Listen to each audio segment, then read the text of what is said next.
Okay, so today we are going to be talking about this word homeostasis. And we're going to actually talk about this all semester long because homeostasis is really the backbone of human physics. I mentioned that the other day when we were going through the first day handout. I believe the first of your course competencies was, understand homeostatic, yada, yada, yada. And so we're going to really kind of learn what that means today. First thing I want to do is talk about this picture that I have on the front page of our slideshow. It is a picture some of you might recognize. I was just talking about anatomy this morning. A fellow named the Truvy Man, kind of the unofficial, maybe official, depending on who you ask, mascot of health and medicine and the human body anatomy phys. The reason I like this picture is not so much him, although the human body is nice. It's what he's standing on. Kind of like a teeter-totter or a balance beam, whatever you want to call it, because that is kind of the theme of homeostasis, the word balance. We're going to talk a lot about balance and imbalance here in this lecture. So just keep that in mind that, if, for example, he were to shift his body weight to one side, the teeter-totter is going to go up on the other side. Therefore, he's going to be out of balance. Okay? What we don't want in our body is imbalance. Unfortunately, it's always in an imbalanced state. Before we get into learning what the definition of homeostasis is, I want to define physiology. Physiology, which is the class you are taking, is the study of normal biological function. It can be as simple as the atoms and molecules, so at the chemical level, it can include cells to tissues, tissues to organs, organs up to systems, as well as how the organism functions. We are an organism, so you could replace the word organism, just say how the human body functions to carry out our normal bodily functions. You can think of physiology as basically just how the body works. The key word with physiology is function. Whereas in anatomy, we study structure. One thing that's important, and although some of you have taken anatomy and think, okay, I'm done with that, we will refer back to anatomy because structure affects function. Okay, we're built a specific way in order to function a certain way. Okay. Things that we will place emphasis on will be mechanisms, how a particular action is performed, for example, how the heart beats, how heart rate is regulated, etc. Answers to many previous questions involve cause and effect situations. We release this hormone which causes this to happen, so on and so forth. Human physiology considers topics such as molecular mechanisms responsible for muscular contraction, communication between cells using chemical messengers, parts of the brain involved in language comprehension and expression, maintenance of blood pressure by coordinated efforts of the heart, the kidneys, the brain, and the glands. We're going to talk about all those different things. We're going to talk a whole bunch about other stuff as well. Okay, those are just some examples. So physiology is very, very broad in nature and broad in scope. Therefore, to help you out, can be divided into many subdisciplines. That's what the table of 1.1 on the side of the page is demonstrating. Okay. Really our kind of first actual jump into physiology and function will be in our next lecture, where we start talking about atoms and elements and bonding. And we're talking about molecular physiology. And we'll get into cells and how they operate, and how a nucleus functions, how mitochondria produces ATP. And we're going to build up to the point where we can then talk about organs and systems. You can see several systems are listed there. Cardiovascular physiology, respiratory physiology. There are 11, sometimes people classify 12 different systems of the body, and we'll talk about all of them, some more than others, in this class. Regardless, the physiological processes and regulatory mechanisms studied in this class exist for a common purpose, that fun word that we saw on the first page, to maintain homeostasis. And what was that word that I said to keep in mind when I said homeostasis? Thinking of that picture, balance.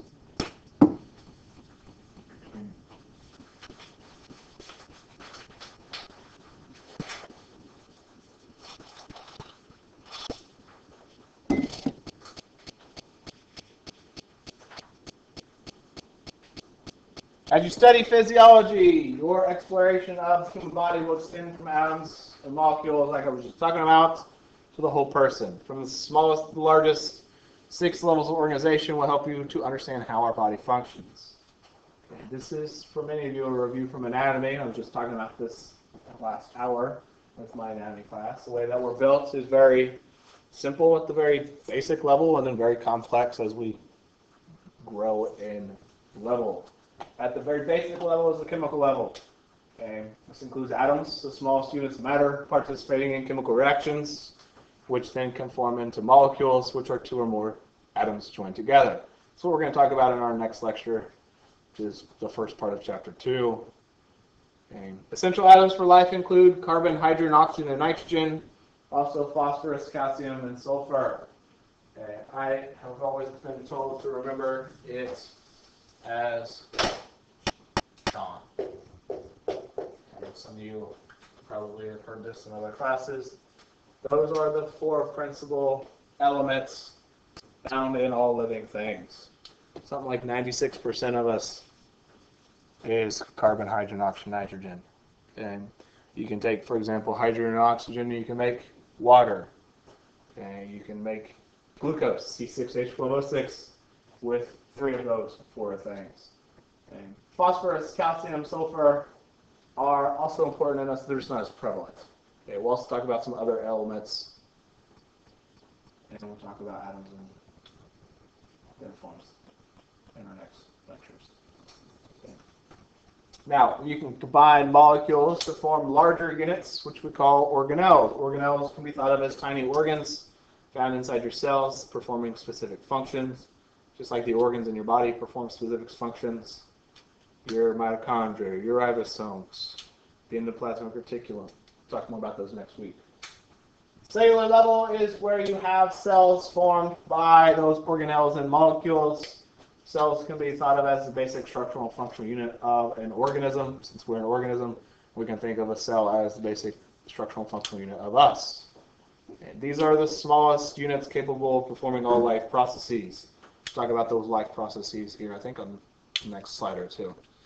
Okay. Cells are usually composed of many different organelles, like those ribosomes and mitochondria that were listed up in number 1. Okay. When you think of stuff happening in your body, like sweating or shivering or contracting muscles, digesting food, guess who's doing it? It's the cells that are found throughout your body. What's amazing, and I talk about this all the time, is that we all began our life off as a single cell, and now we are made up of trillions of cells, all of which serve specific functions, and without them, we would not survive. We organize our cells into tissues, so at the tissue level, all the tissues, groups of similar cells developing together to form the same structure. 4 principal types of tissues in our human body include epithelial. Epithelial is going to form like your skin, the outer part of your skin anyway. It also lines a lot of your organs and forms glands. So like the inner lining of your mouth, for example, is made up of a type of epithelial tissue. The inside of your stomach is made up of a different type of epithelial tissue. Okay. Connective tissue connects, supports, protects body organs while distributing blood vessels or blood to other tissues. Basically, this is a very widespread set of tissues because it's, your fat, your blood, your bones are made of connective tissue, among other tissues. So a lot of different types of functions. Muscle tissue contracts to make body parts move and to generate heat. It can make us move as a whole organ, like I'm doing with my arms right now as I'm waving them around. It can be as simple as the smooth muscle in your stomach moving your food around that you ate this morning. Nervous tissue, this is what makes up your brain and spinal cord, your nerves, among other things, carries information from one part of the body to another through nerve impulses in a very, very quick, amazing manner. Okay. Now, you can take those tissues and you can form organs, like your stomach that I just mentioned, your brain that I just mentioned. So an organ is defined as a structure composed of 2 or more different types of tissues, having a specific function and usually, but not always, having a recognizable shape. Examples include your heart, stomach, and your various muscles. Okay. Organs generally belong to at least one, not generally, they always belong to at least one system. As I mentioned, there are 11. Some people classify 12 or different systems of the body. A whole bunch of organs belong to our systems, some more than others. Some organs belong to multiple systems. The pancreas is an example. It produces hormones, so it's classified as endocrine in nature, but it also produces digestive juices, so it's also a digestive organ as well. Those 11 or 12, depending on how you classify them, systems combine to form us, the sum of those parts, an organism. So the organismic level is the top of our chain. Speaking of those systems, they are all listed here on the next page. So, like I said, you can replace, in this case, organism if you wanted. So multicellular organisms or multicellular humans have a series of organs and organ systems functioning in homeostasis. Changes in the external environment can trigger changes in the internal environment as a response. We're going to talk about what external and internal environment mean here in just a second. These organ systems work together to help maintain homeostasis within our internal environment. Listed here at the bottom in table 1.2 are the systems, the components or organs that belong to them, and then what they do. Very general functions. Okay. And this is not the same order really that we go through. Some of these I mentioned we will talk a lot more about than others. In this class, we really don't go through an individual lecture on skeletal system, nor do we go through a lecture on the integumentary system. I do cover those pretty in-depth in anatomy, but not in physiology. Now, does that mean we won't mention the skin or your bones at all in this class? No, because they do have functions, and we just don't really get into them too much. Okay. We do spend a whole lot of time talking about the nervous system. That's our first system that we talk about. I think the book uses like 6 chapters to cover the nervous system.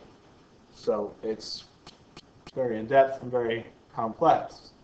Okay. Why talk about it first? Well, along with the endocrine system, it's in charge.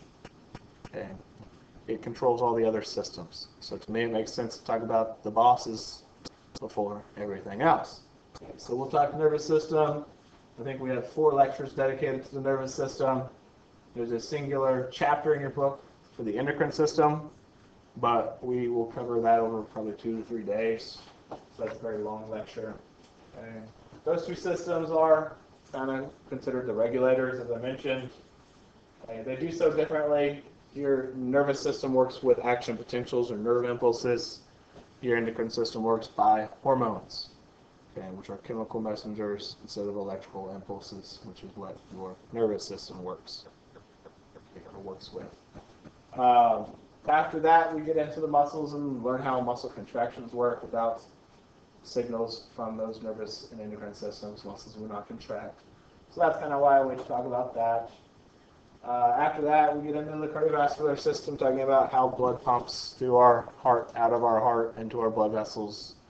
We actually talk about the heart in a singular lecture, how it functions, because it's considered to be an important, very important component of the cardiovascular system. Kind of tied in with the cardiovascular system are the lymph and immune systems. Now, some books kind of classify them as kind of one organ system. Here you can see they're listed as 2 separate ones. So that's why there's kind of debate over if there's 11 or 12 systems in the body. Those provide us with protection, doing some other stuff as well.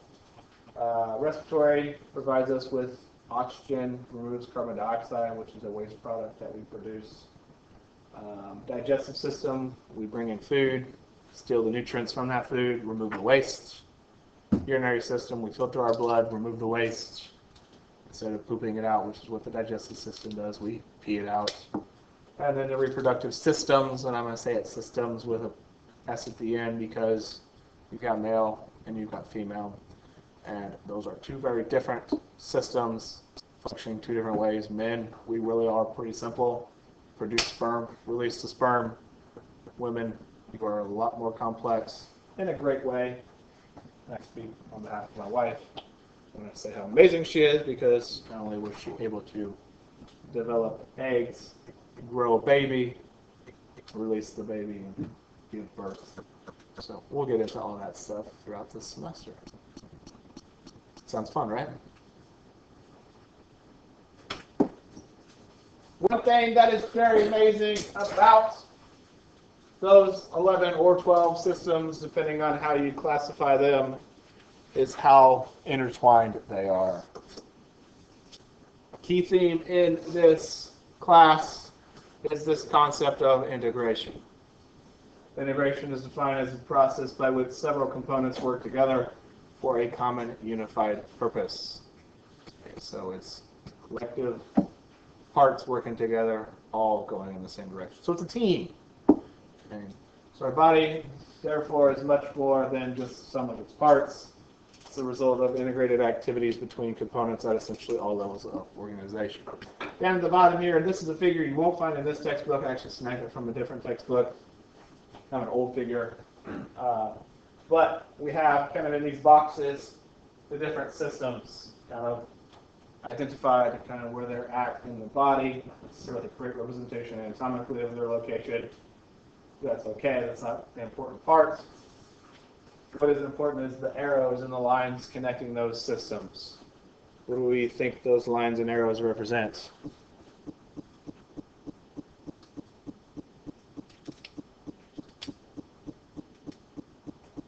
Simple, how connected they are. Notice how, for example, the nervous system, the endocrine system is not quite as connected to everything else. It is, but in a different way. But your nervous system has lines connected to everything. Like I said, it's the head honcho. Okay, you could probably say nervous system is probably 1A, endocrine system is kind of like 1B, or you could maybe say 1 and 2, CEO and president, vice president. Okay. So just a demonstration of this integration and how intertwined they are. They don't work independently, they work together.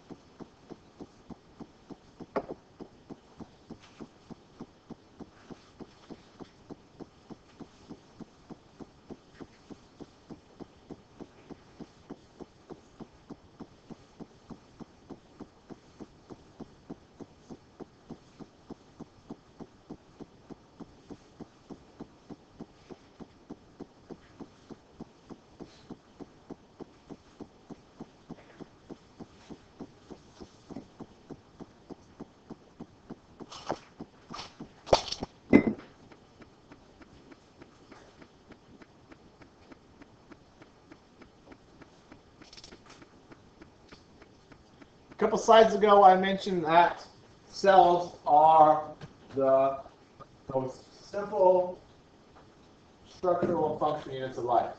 Okay, to be classified as living or as an organism, because that's what an organism is. Okay, something that's alive, something that's not like a rock or your table or the water that you drink. Okay, it has to exhibit some specific life processes.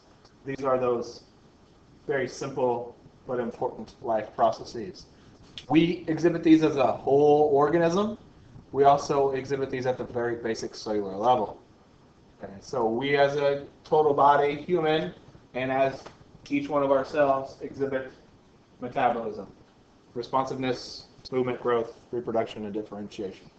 So do other living things, plants, other animals, bacteria. They do so in different ways, in different manner, but we all, as living things, exhibit these things. So what are these things? Metabolism. Metabolism is kind of a buzzword when you hear about people talking about losing weight, gaining weight, maintaining weight. A fitness area is a place where you'll hear the word metabolism a lot. Scientifically, more specifically, it is defined as the sum of all chemical processes or chemical reactions occurring in the body. We're going to talk a lot more about metabolism in our next two lectures. We can break it down into two phases or two forms, catabolism and anabolism. Okay, catabolism and anabolism are opposite of one another. Catabolism is the breaking down of substances from larger to smaller, or more complex to simpler. Easy example of this is what happens when we digest our food. Okay. We bring into our body, like we eat a steak, proteins. Well, we can't absorb proteins, but we can absorb the amino acids that make up those proteins. To get to that point, we perform catabolism. Okay. Once we bring those amino acids into our body, then we can make those amino acids back into proteins. Therefore, we're performing anabolism. The word synthesizing or synthesis, if you don't understand what that word means, you can just think of it as building up. Okay, like breaking down, we're building up complex cellular structures from simpler ones. Okay, like building muscle mass when we make proteins in our muscles, when we perform the formation of a scar. Okay. Responsiveness. This is something very important. We're going to talk more about this here today. It's our body's ability to detect and respond to changes that can be internal or external. What do you think I mean when I say internal or external? Exactly. A great example of this is my favorite example. You're probably going to get tired of me saying this, is putting your hand on something hot, like a hot stove. How terrible would it be if we didn't realize that we put our hand on the hot stove and we didn't respond to putting our hand on the hot stove? So we're sitting there at a party and we're burning the hell out of our hand and we're having a conversation. Next thing we know, our hand is burnt to a crisp. Does that happen? No, because we have sensory neurons in our skin. And how long does it take you after putting your hand on a hot stove to respond? Not even. Milliseconds. Hopefully, anyway, right? Hand on, hand off. Okay. What's amazing is what actually happens in that instantaneous milliseconds. Okay. Another example. Okay, it's not necessarily that hot outside right now, but when you go outside on a hot day, what's the most noticeable thing that you do? We sweat. Why do we sweat? What are we sweating for? Trying to cool it off, that we're responding to try to cool our body down. Or when it's cold, we shiver. Okay. And that's how we respond. Movement. Movement can be of the whole organism, individual organs, single cells, or even organelles within a cell. That's pretty standard, straightforward. Same thing for growth, which can be an increase in the size of the body. Part for the organism. What is a little more complex is how the growth occurs. It involves either division of cells, forming more cells, what we call mitosis. That's, for example, how your bones grow. Your muscles are going to grow more by the cells enlarging. Okay. Reproduction can be either the formation of new cells through cellular reproduction or mitosis. This is happening all the time. For example, I could scratch the surface of my skin and I'm going to scratch away skin cells. How terrible would it be if I didn't replace the skin cells? I would have no more skin. I wouldn't be very good at all.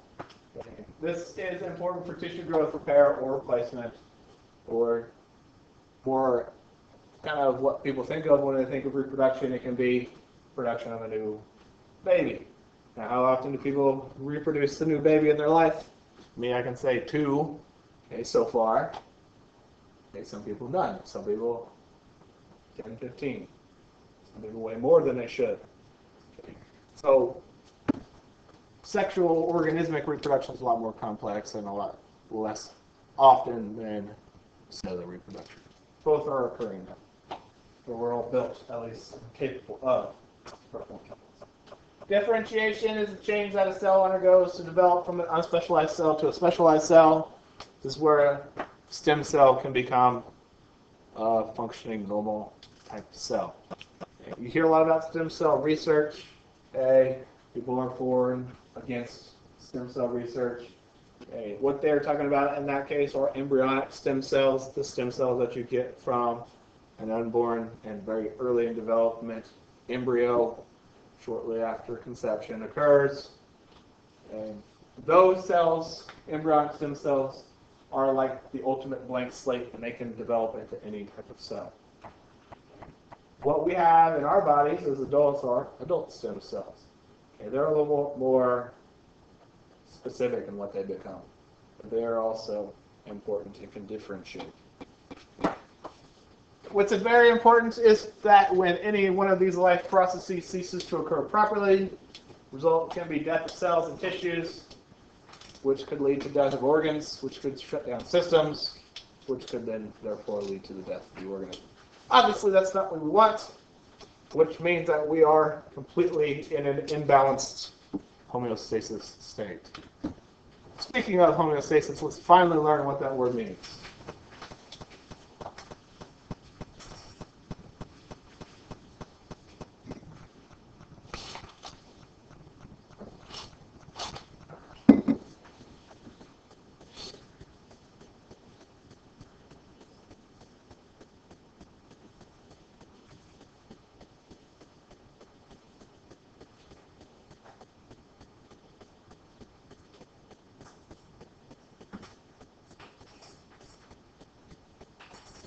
Reading through, the cells comprising the human body are able to thrive because they live in a relative constancy of our body's internal environment, despite continual changes in the body's external environment.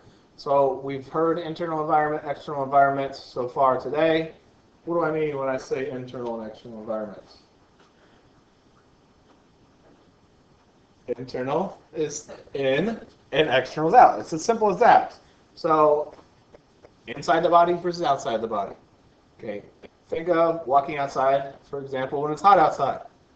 Okay, the hot air temperature outside is the external environment. Is that going to influence your internal environment? You betcha. Okay, if it's a very extreme heat, it's going to have a much stronger force exerting on the internal environment. Okay. We are constantly being bombarded with change from the external environment. And it's important that we keep our internal environment in that balanced state. So, defining homeostasis, it is a condition of equilibrium or balance in our body's internal environment due to constant interaction of our body's many regulatory processes. One thing to know is that this is a dynamic condition. It is not static. Anybody know what the words dynamic and static mean? They're opposite one another. I'll give you that hint.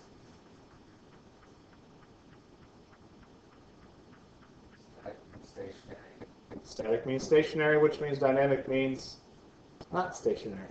How about moving or fluid? Are we always in 100% perfect balance? No, I was just saying we're always and constantly being bombarded with outside influence that's going to throw us out of whack. What we can do is try to stay as close to balance as possible. Okay, trying to keep ourselves up on that teeter-totter. Okay. So reading through the rest of that, term dynamic is used because, it's used because each regulated parameter can change over a narrow range compatible with life. For example, body temperature. I've used that one several times this morning. Down at the bottom, they've got blood sugar. Okay. Can our body temperature survive at 60 degrees Fahrenheit? Can it survive at 120 degrees Fahrenheit? Okay. Heart rate. Can our heart rate go really low? Can it go really high?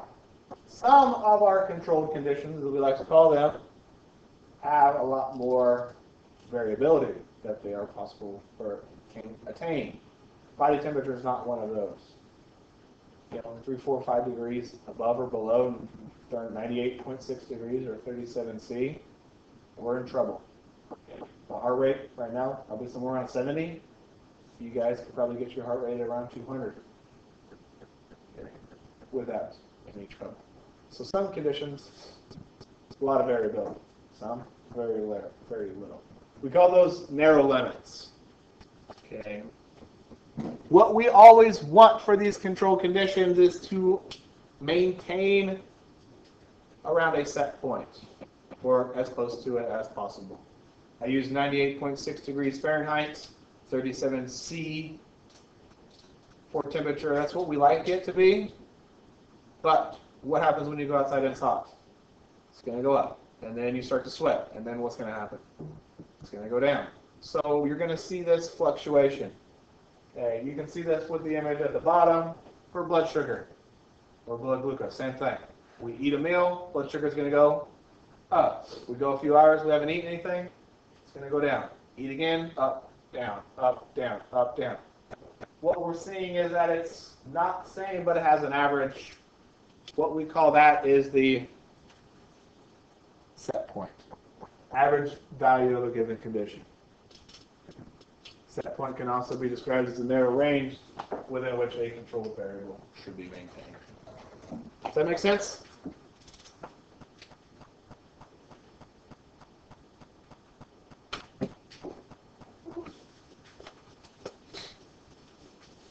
This is pretty much all review from what I just talked about and what you guys were able to state.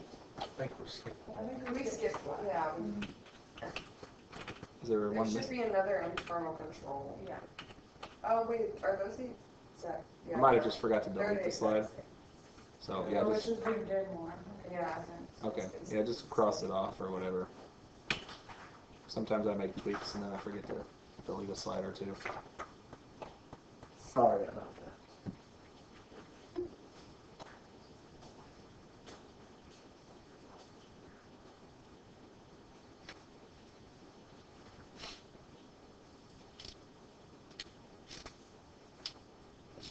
Okay, like I said, this slide's pretty much reviewed from what we just talked about. Homeostasis is dynamic. We could also describe it as ever-changing, and it is constantly being disrupted. Disruptions of homeostasis may come from outside the body, like an intense heat or cold, lack of oxygen at high altitudes, starvation, etc. Generally, disruptions from the external environment are described as physical in nature, but disruptions of homeostasis may also be internal. Like a drop in pH in your blood, an increase in CO2 in your blood, drop in blood sugar, as we talked about. Some may be temporary, and the body can respond quickly and efficiently to restore balance in the internal environment. However, some disruptions can be severe enough to cause disease or even death. So you can think of disease disorders as a point where our body is just not in complete homeostasis. If we get thrown out of homeostasis enough, we're probably going to die. What's great, and I'm not telling you to go out and try to kill somebody, is that our body is really, really good at not dying. At least it's that way in most people.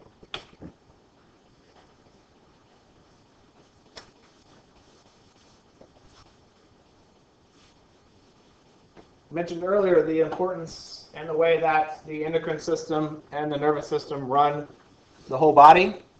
And for that reason, they are the most responsible for maintaining homeostasis.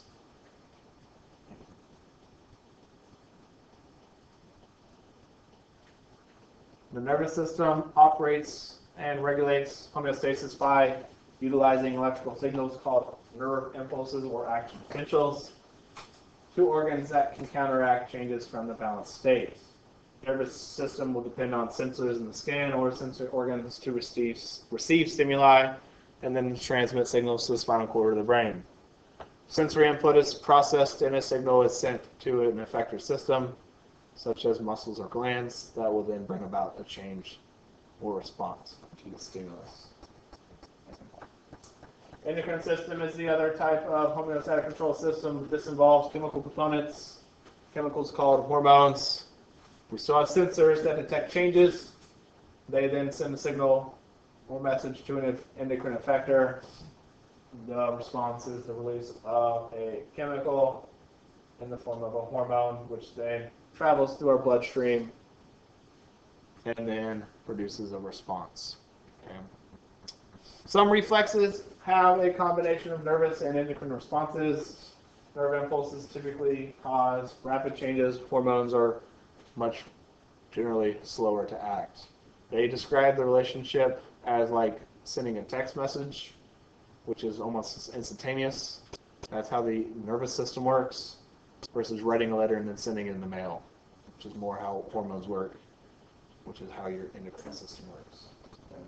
Both means of regulation work toward the same goal, though, which is to restore homeostasis with an exclamation.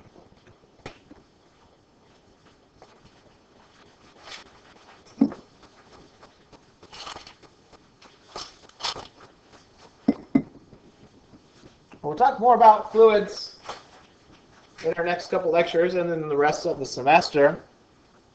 Some of you are aware that our body is a very fluid environment.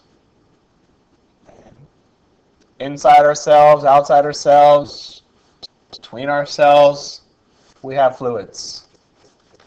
Therefore, maintaining volume and composition of body fluids is a very important aspect of homeostasis. What do I mean when I say volume?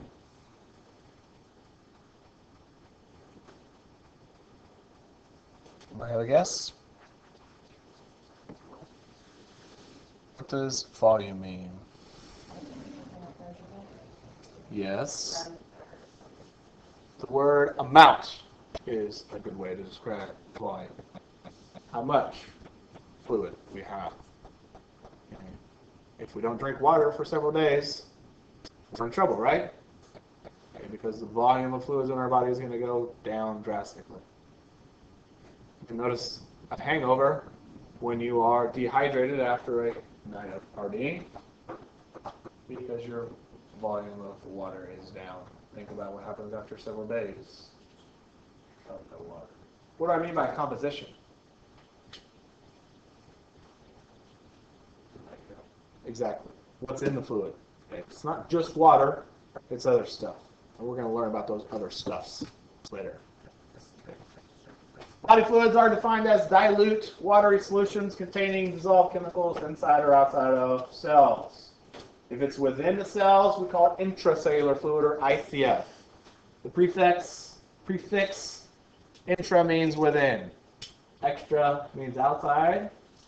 That's your extracellular fluid, or ECF, which is outside your cells. The most important of those is interstitial fluid, which is between your cells and tissues. Several extracellular fluids exist in the body. We'll talk about, for example, blood plasma when we talk about the blood. This is the liquid portion of your blood. About 60% of your blood is plasma. Okay. So over half of your blood is this watery fluid called plasma. Lymph is similar to blood, except there are no blood cells in it, and it's found within your lymphatic vessels instead of your blood vessels. Cerebrospinal fluid, there's not a lot of that in our body, but it's very important. This is what circulates through your brain and spinal cord. Synovial fluid, we don't really get into that too much in this class, but this is like the oil that Tin Man needs. You think of the Wizard of Oz. Without the oil, he cannot move. Without this oil in our, it's not oil, but it's fluid in our joints will not glide and move correctly. And then within our eyes, we've got two different types of fluids, aqueous humor and vitreous body. We won't really get into those too much in this class. For those of you who have taken anatomy, you got to dissect and feel those wonderful juices and jellies. For those of you who are taking anatomy, you'll get that opportunity.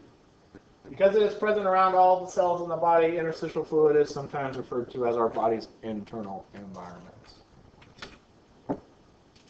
On the next page here, we're just demonstrating the relationship between fluids and even gases like oxygen and carbon dioxide with those fluids. It's important to understand and think of the fluids in our body like a river, not like a pond. What's the difference between a river and a pond? River flows, it always circulates. A pond is stagnant, okay? Stationary. There's that word static again. Okay? We're always moving stuff around in our body with regards to fluids. Okay? So exchanging between the internal and external environment helps maintain homeostasis as a result of this flow and movement. Questions on any of that?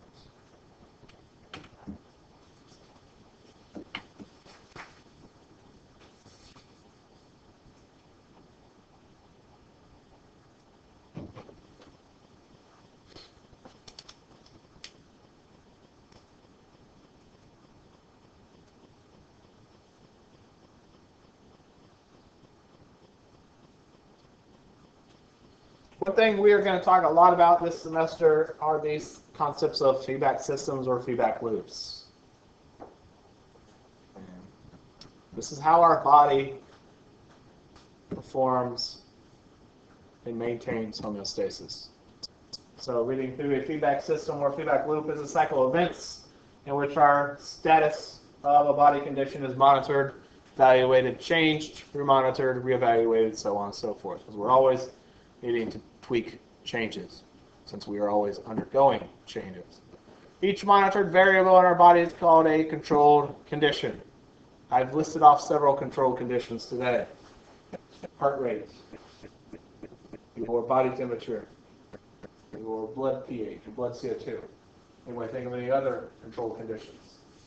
Anything that we monitor and must keep in check.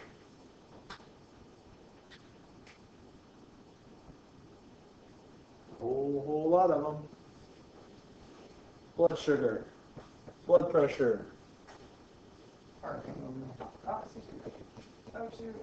O2 saturation. Sure, all those various things that your doctor might check you for when they listen to your heart and check your pulse and stuff like that. Okay. Now, anything that can disrupt one of these control conditions is called a stimulus. Stimulus from outside the body or inside the body. Okay. Now, there are three components to a feedback system or feedback loop. I use the word loop a lot more than system, okay, because you'll see why it's called a loop.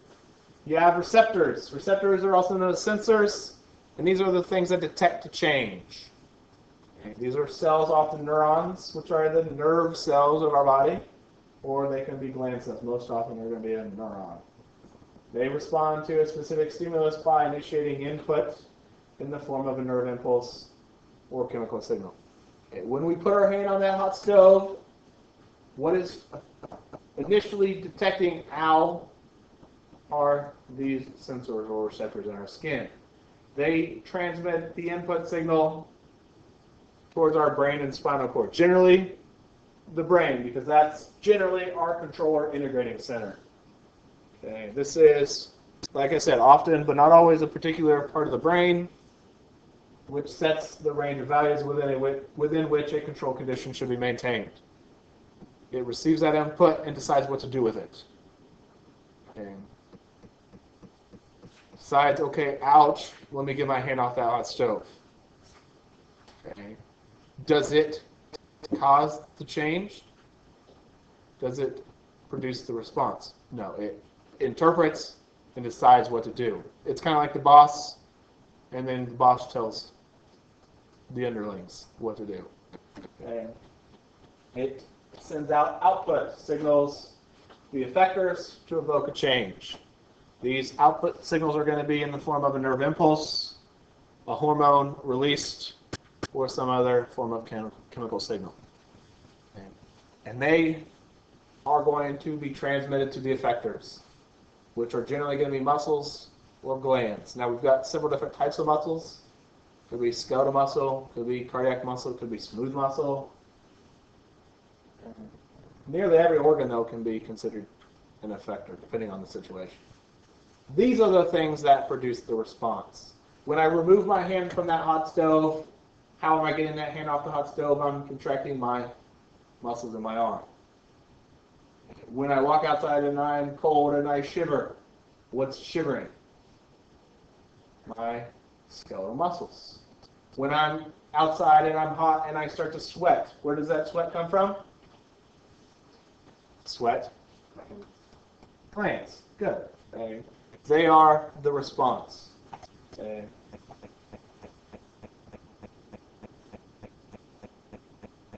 Now, we can have antagonistic effectors, which will evoke changes that have opposing effects, like in the case of shivering when we're cold, sweating when we're hot. Here's why I like the word loop instead of system. Here's what a feedback loop looks like. Some type of stimulus disrupts our control condition. Doesn't matter what it is at this point. Something's thrown out of whack. We detect that by way of receptors or sensors. They then send the input signal to our control center. Which part of our body is generally the control center? The brain, or part of the brain.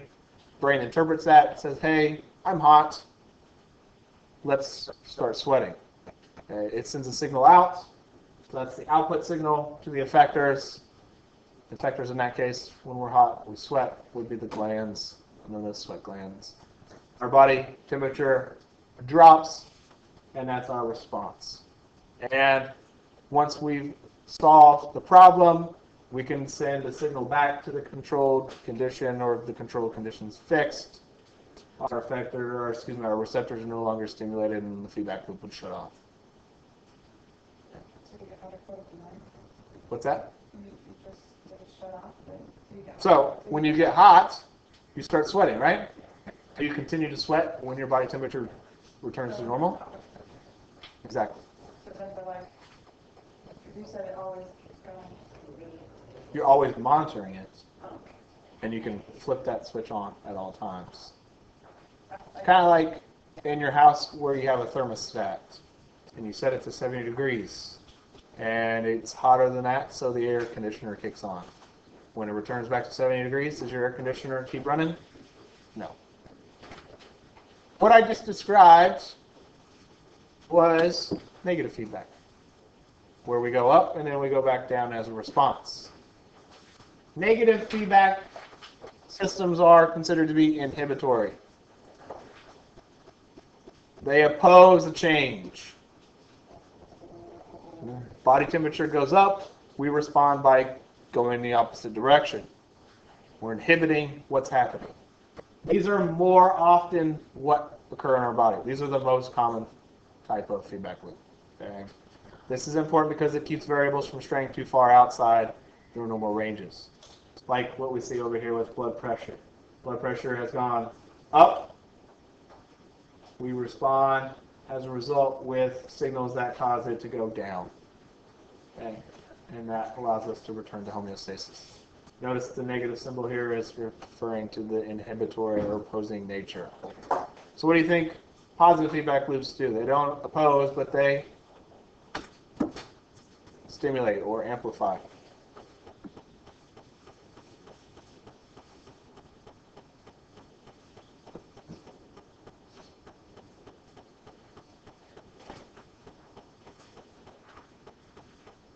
We'll pick up with this on Friday. We're out of time. Have a fantastic rest of your day.